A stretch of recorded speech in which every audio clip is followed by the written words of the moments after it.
I started real estate in 2010. And then when did you start the house that social media built? I started the house that social media built in 2016. So what's happened since then? Whew, my life has changed. I met Nicole. She was doing a broker open tour, and I was like, wow, she did a really good job organizing this. I like structure, I like routine. This was very well done.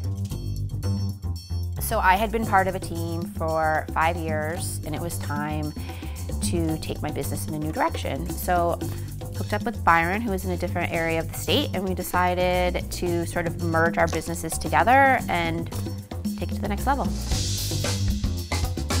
Byron and I were scoping out locations for our new office, and there happened to be a spot here in Guilford, and the developer Kenny was fixing that office.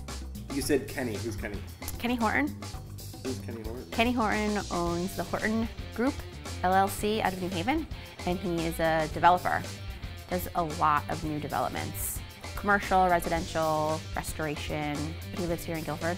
I guess he had a little bit of context on me, was wondering why I was looking at office space in Guilford. This was before we ever announced that, Byron and I were merging. We kind of filled in Kenny, and from that point, Kenny got super intrigued. He was like, what's going on? What are you guys up to? He was in a transition in terms of 66 High Street. He's like, let's talk in a couple days. And that's how it all started.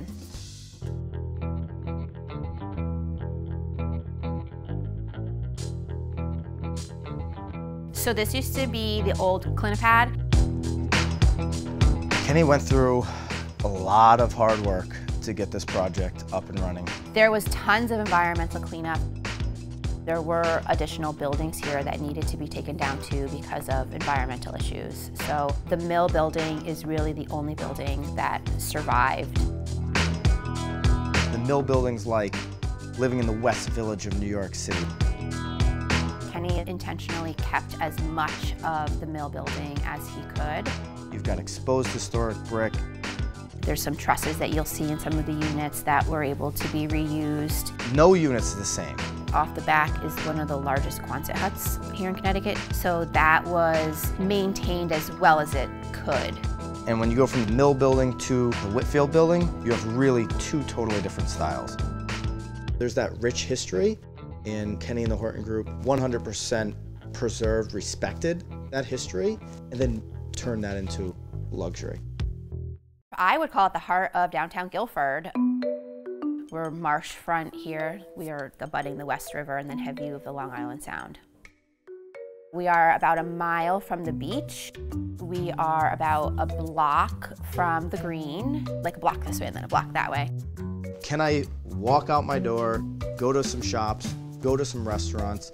That's what you get in Guilford. I also live in this neighborhood. So as a kid, I did used to ride my bike in this like abandoned factory.